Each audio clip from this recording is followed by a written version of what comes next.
Teacher Abhiraj Verma. आज हम पढ़ेंगे different sound of word. Rule 1, your.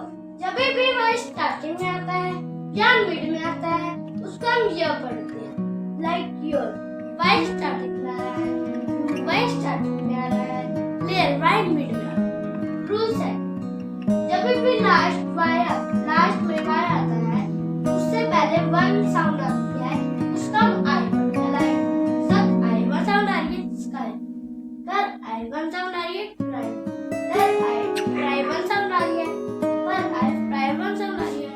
Rule 3, जब भी वाई लास्ट में होता है बट उससे पहले मोर देन वन होते हैं उसको हम ई पढ़ते हैं।